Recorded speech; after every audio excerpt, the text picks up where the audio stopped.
امت کے فقہاء کے ساتھ، حضور کی امت کے محدثین کے ساتھ، اولیاء اللہ کے ساتھ جو محبت کا رشتہ تھا، جو اطاعت کا رشتہ تھا، ان کی جو خدمات کی محدثین کی، جو فقہاء کی خدمات کی، سب کو رد کر دیا قرآن و سنت کی آڑ کے اندر، شخصیات سے بالکل منقطع ہو گئے۔ تو یہ اس راستے کے اوپر چل پڑے کہ جس راستے کے اوپر یہود چلے تھے، کہ کتاب انہوں نے بھی سینے سے لگایا تھا، شخصیات کو رد کر دیا تھا۔ اور تیسرا طبقہ سنت کے اندر وہ پیدا ہوا جس کو آپ رافضی کہتے ہیں۔ انہوں نے کیا کیا؟ اللہ تعالیٰ کی کتاب کو، سنت رسول کو پس پش ڈال دیا، اور حضور علیہ السلام کی اولاد میں سے ان کے کچھ اقوال لے لیے اور ان کو قرآن و سنت سے زیادہ درجہ دیا۔ انہوں نے یہ بھی نہیں دیکھا کہ آل مصطفیٰ کے یہ جو اقوال ہیں اس کی سند کیا ہے، اس کے اوپر انہوں نے غور نہیں کیا، بس شخصیات کو سینے سے لگایا، اللہ تعالیٰ کے قرآن کے ساتھ کوئی تعلق نہ رکھا، اللہ تعالیٰ کی حضور کی سنت کے ساتھ کوئی تعلق نہ رکھا۔ یہاں تک کہ میں تمہیں ذمہ داری کے ساتھ کہتا ہوں، سورہ کافی کے اندر شیخ یعقوب کلیمی اس نے یہ روایت کی، کہتے ہیں قرآن پاک کی 17,000 آیات بینات، 17,000 آیات بینات انہوں نے تصریح کی ہے، قرآن کی 17,000 آیات بینات۔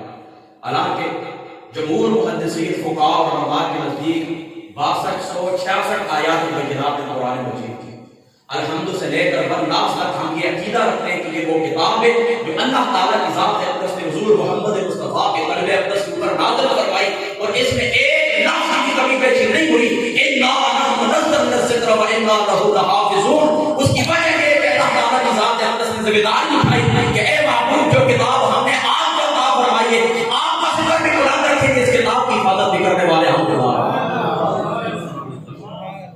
تو دوستو یہ تین طبقے پیدا ہوئے، پچھلی امتوں کے اندر یہ تین طبقے، اس امت کے اندر یہ تین طبقے، اور ہم جو اللہ تعالیٰ کی ذات اقدس نے ہمیں امت مصطفیٰ وسطی امت، درمیانی امت لگایا، ہم سنی ہیں، ہم رافضیت کی طرح حضور محمد مصطفیٰ کی جو تعلیمات ہیں ان کو بھی پس پش ڈالنے والے نہیں ہیں، اور ہم خارجیت کی طرح شخصیات کو بھی رد کرنے والے نہیں ہیں۔ اللہ تعالیٰ کی ذات اقدس، اللہ تعالیٰ کی ذات اقدس نے صدقہ مصطفیٰ قرآن عطا کیا، پھر اس قرآن کی بیان، اس قرآن کی مراد کو بیان کرنے والے حضور محمد مصطفیٰ کے صحابہ ہیں، حضور محمد مصطفیٰ کی اہل بیت ہے۔ تو دوستو یاد رکھو، جو ایک طرف کو چلا گیا وہ خارجی ہوا، جو دوسری طرف کو چلا گیا وہ رافضی ہوا، اور جو درمیان کے اندر چلا، یعنی جس نے حضور محمد مصطفیٰ کی اہل بیت کو دل میں جگہ دی، حضور محمد مصطفیٰ کے صحابہ کو آنکھوں میں بٹھایا، تو اہل سنت کو جواب کیا؟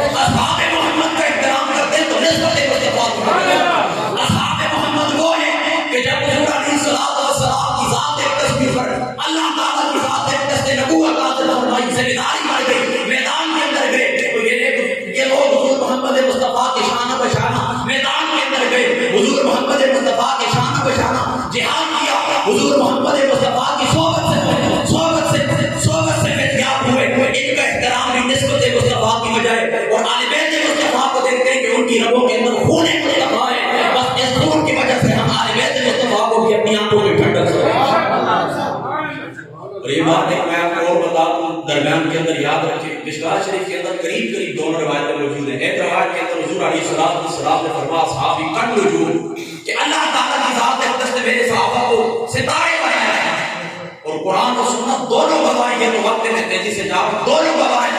اللہ تعالیٰ فرماتے ہیں کہ میں نے ستاروں کو پیدا کیا اس وجہ سے تاکہ تم اپنے راستے معلوم کرو۔ اور رات کی اندھیری کے اندر جب سمندروں کے اندر تم سفر کرتے ہو، رات کی اندھیری کے اندر تم سفر کرتے ہو، تو فرمایا یہ ستارے تمہیں راستہ دکھائیں گے۔ تو آقا علیہ السلام نے اپنے صحابہ کو ستارے فرما کر بیان فرما دیا، فرمایا بِأَيِّهِمْ اقْتَدَيْتُمْ اقْتَدَيْتُمْ عَلَيْكُمْ بِسُنَّتِي وَسُنَّتِ الْخُلَفَاءِ الرَّاشِدِينَ۔ فرمایا فتنوں کے زمانے کے اندر اور میرے اصحاب حضرت ابوبکر صدیق سے لے کر حضرت سیدنا معاویہ رضی اللہ تعالیٰ عنہ، آپ کی ذات مقدس تمام میرے بیت یافتہ ہیں۔ فرمایا جس کے فور کو پکڑو گے اللہ کی ذات اقدس تمہیں ہدایت عطا فرمائے۔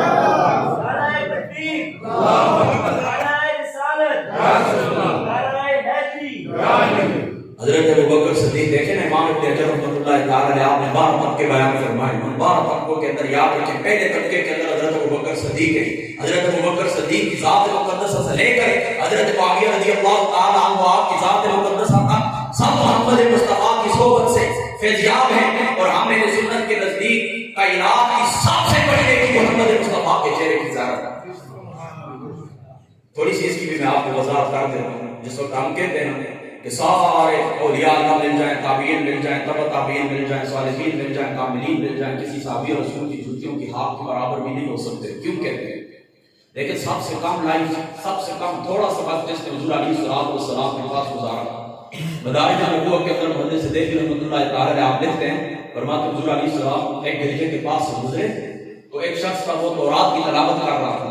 تورات کی تلاوت کر رہا تھا تو اس کے اندر حضور علیہ السلام کی نشانیاں موجود ہیں.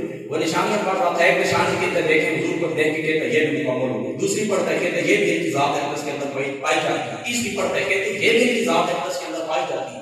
جب 3 4 نشانی 5 نشانی اس نے تورات کے اندر پڑھی اور جان گیا کہ جس محبوب محمد مصطفیٰ کی نشانی میں پڑھ رہا ہوں یہ وہی ذات مقدس ہے جو میرے سامنے سے گزر رہی ہے، تو بیٹھے لگا لا الہ الا اللہ محمد رسول اللہ صلی اللہ علیہ وسلم. اچھا ادھر اس نے کلمہ پڑھا، ادھر اس کی روح پرواز کر گئی. اب دیکھیں نا، میں کہتا ہوں صحابی کی تعریف کیا ہے کہ جس نے حضور علیہ السلام کو دیکھا ایمان کی حالت میں، پھر ایمان کی حالت میں وہ دنیا سے رخصت ہو گیا. لیکن رویت محمد مصطفیٰ، رویت کا جس نے فیض اٹھایا، حضور کو دیکھا ایمان کی حالت میں. حضور کی ظاہری جو آیات مبارکہ 63 سال اس کے اندر کسی نے ایمان کی حالت میں ذات مصطفیٰ کو دیکھا، پھر اسی حالت میں وہ دنیا سے چلا گیا ایمان کی حالت میں. وہ صحابی رسول ہے. تو دیکھیں نا صحابی رسول کی اس ڈیفینیشن کے اندر یہ بتا بھی آتا ہے کہ اس نے ادھر کلمہ پڑھا، ادھر اس کے منہ پر باز کر دیا. اب حضرت امام اعظم ابو حنیفہ رضی اللہ تعالیٰ عنہ آپ نے 55 حج کیے. کیا وجہ ہے کہ اس شخص کے برابر نہیں ہو سکتا؟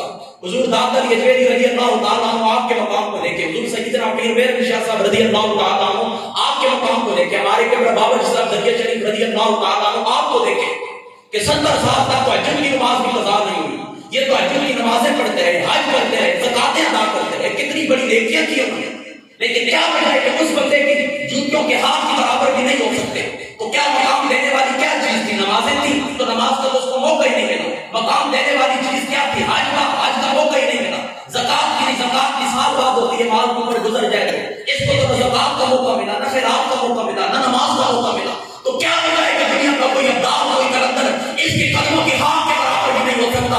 اس کے پلے کے اندر نیکی کون سی ہے؟ اس کے پلے کے اندر فقط ایک نیکی ہے، وہ ہے زیارت مصطفیٰ، وہی دیدار مصطفیٰ. تو پتہ چلا کائنات کی سب سے بڑی نیکی حضور محمد مصطفیٰ کے چہرے کی زیارت ہے. تو یہ چہرے کی زیارت سارے صحابہ کو حاصل ہے. لہذا پتہ چلا قیامت کی صبح تک حضور محمد مصطفیٰ کے اصحاب کرام کرنے والا قیامت کا کوئی پیدا ہی نہیں ہے.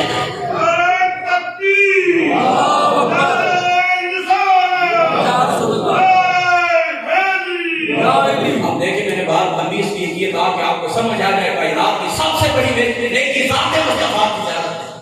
تو یاد رکھو دوستو، یہ جو نیکی ہے یہ سارے صحابہ کو حاصل ہے، صدیق اکبر سے لے کر حضرت معاویہ رضی اللہ تعالیٰ عنہ تک. وَقُلْ وَعَدَ اللَّهُ الْحُسْنَىٰ، سب سے اللہ کی ذات اقدس نے بھلائی کا وعدہ کیا ہے. اور قرآن کی سب سے بیسٹ تفسیر وہ ہوتی ہے جو قرآن کی قرآن سے ہو جائے. دوسری مقام کے اوپر اللہ تعالیٰ فرماتا ہے جس کے ساتھ میں نے حسنہ کا وعدہ کیا ہے اولئک عنہا مبعدون، وہ جہنم سے دور رکھے جائیں گے. کیا مطلب؟ حضور محمد مصطفیٰ کے سارے صحابہ کو اللہ تعالیٰ جنت عطا فرمائیں گے، سب کو اللہ تعالیٰ مغفرت عطا فرمائیں گے، شان عطا فرمائیں گے، رفعت عطا فرمائیں گے.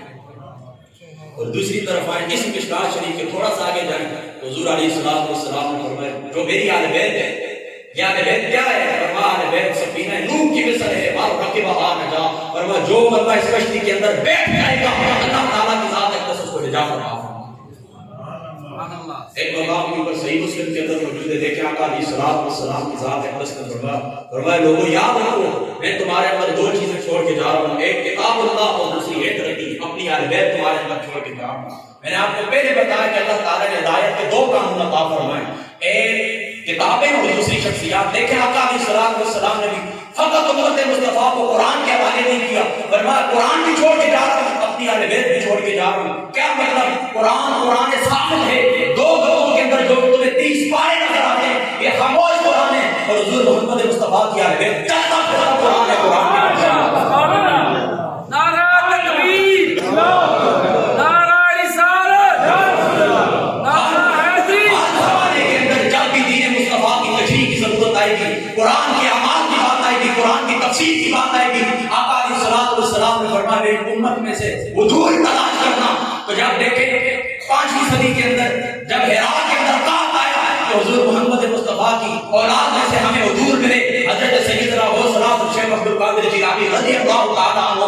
پھر جس وقت 5ویں صدی کے اندر حدود العالم والے لکھتے ہیں دادر یجویری رضی اللہ تعالیٰ عنہ آپ کی آمد سے پہلے لاہور کے اندر دکانوں کے اندر بت بکا کرتے تھے، اس لیے اللہ ایک بات فرماتے ہیں ہاں کے پر جاؤ دم زندہ کر اللہ تعالیٰ نے حضور دادر یجویری کے قدموں کے صدقے اللہ تعالیٰ کی ذات نے رستے پنجاب کی سرزمین کو سرسبز و شاداب بنا دیا۔ تو جب بت بک رہے تھے اللہ تعالیٰ نے دادر یجویری حضور کی آگ میں سے دادر یجویری کو بھیجا، اور جس وقت مرزا غلام احمد قادیانی ہے فتنہ عالمگیر تھا، اللہ تعالیٰ کی ذات اقدس عالمگیر شخصیت حضور سیدنا پیر مہر شاہ صاحب رضی اللہ تعالیٰ عنہ آپ کی ذات اقدس کو دنیا کے اندر بھیجا، اور بھیج کر اس فتنے کا ایسا خاتمہ کیا کہ میں کہتا ہوں مرزے کے تمام کرتوتوں کے تابوت کے اندر آخری کوئی ٹھوکنے والی جو ذات تھی وہ حضرت سیدنا پیر مہر شاہ صاحب رضی اللہ تعالیٰ عنہ آپ کی ذات۔ امام راضی صاحب رحمۃ اللہ تعالیٰ علیہ آپ نے شرح اس کی شرح کی، یعنی یہ دو حدیثیں ایک دفعہ حضور نے فرمایا کہ صحابی کر کے دوسری مرتبہ فرمایا کہ یہ جو میری اہل بیت یہ سفینہ نوح کی مثل ہے۔ آپ فرماتے ہیں تم یوں سمجھتے ہو کہ یہ دنیا ہے، اس دنیا کے اندر سمندر ہے، اس دنیا کے اندر سمندر ہے۔ فرمایا اہل بیت مصطفیٰ کو اللہ تعالیٰ نے کشتی بنایا، فرمایا اس کشتی کے اندر سوار ہو جاؤ۔ اب جس وقت سمندر کے اندر سوار ہو جاتے ہو، کشتی کے اندر سوار ہو جاتے ہو تو پھر کیا ہوتا ہے؟ فرمایا رات کا سفر ہوتا ہے، تمہیں ضرورت پڑتی ہے میں نے مشرق کی طرف جانا ہے، میں نے مغرب کی طرف جانا ہے، فرمایا پریشانی کی ضرورت نہیں ہے، اللہ تعالیٰ کی ذات اقدس نے محمد مصطفیٰ کے صحابہ کو ستارے بنایا، فرمایا بیت کی کشتی کے اندر بیٹھ جاؤ، محمد مصطفیٰ کے صحابہ سے رہنمائی حاصل کرو، اللہ تعالیٰ دین اور دنیا ہر مقام کے وقت میں ضرور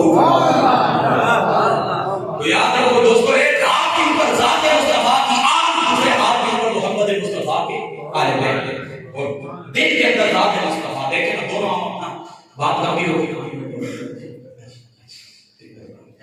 لیکن ہم لوگ اپنے مرکز سے دور ہو چکے ہیں، میں تو سمجھاتا ہوں میری 30 سال آج عمر ہو چکی ہے، 30 سال تقریباً 10 سال ہو گئے مجھے بعض نصیحت کرتے ہوئے۔ پہلے کسی زمانے کے اندر مسجدوں کے اندر جاتے تھے، آج سے 15-20 سال پہلے تو مسجد کے اندر جگہ نہیں ہوتی تھی، جمعے والے دن خطیب کیا کرتے تھے؟ فقط ذات مصطفیٰ کو بیان کرتے تھے، حضور علیہ السلام کی شانوں کو بیان کرتے تھے، حضور کی ولادت کے واقعات، حضور کے حمل کے واقعات، حضور کے بچپن، حضرت علیمہ صاحب کے پاس کیسے وہ مزے لگا لگا کر خطیب بیان کیا کرتے تھے، اور سننے والے روتے ہی رہتے تھے۔ آج تقریباً 10 سال ہو چکے، میں بھی دیکھ رہا ہوں کہ ہر اسٹیج کے اوپر فرقہ وارانہ انداز کے اندر یا صحابہ کا ذکر ہوتا ہے یا اہل بیت کا ذکر، فرقہ وارانہ انداز کے اندر۔ لیکن یہ تو ذکر اللہ کے اندر آتا ہے۔ امام ابن حجر نے لکھا فرمایا ذکر سے مراد اللہ اللہ کرنا نہیں، فرمایا اللہ کا ذکر، محمد مصطفیٰ کا ذکر، حضور کی آل کا ذکر، حضور کے اصحاب کا ذکر، حضور کی امت کے اولیاء اللہ کا ذکر، فرمایا جس مقام کے اندر ہو فرمایا سب کو ہم ذکر اللہ کے اندر شمار کریں، حضور کی آل کا ذکر کریں، حضور کے اصحاب کا ذکر کریں، یہ تو اللہ تعالیٰ کا ذکر ہے، یہ تو ثواب ہے۔ لیکن بات کس طرح بات یہ کہ فرقہ وارانہ انداز کے اندر ذکر کیا جائے، ایک اپنی اس کے سامنے آپ اس طرح کر حضور کے صحابہ کا ذکر کریں وہ چھلاکے لگاتے ہیں، لیکن اگر اس کے سامنے حضور کی ذات کا ذکر کریں ان کو پرواہ نہیں ہوتی کہ کیا ہوگا۔ دوسرے ان کے سامنے حضرت امام حسن کا ذکر کریں، امام حسین کا ذکر کریں، ہارٹ شروع کر اپنے آپ کو مارنا شروع کر دے لیتے خوش ہوتے ہیں، لیکن ذات مصطفیٰ کا ذکر کیا جائے ان کو کوئی پرواہ نہیں ہوتی۔ یہ دونوں طبقے یاد رکھو، اپنے مرکز چھوڑ چکے۔ مرکز کون ہے؟ مرکز ذات مصطفیٰ، مرکز حضور محمد مصطفیٰ کی ذات اقدس۔ سوچو تو سید ابوبکر صدیق کون تھے؟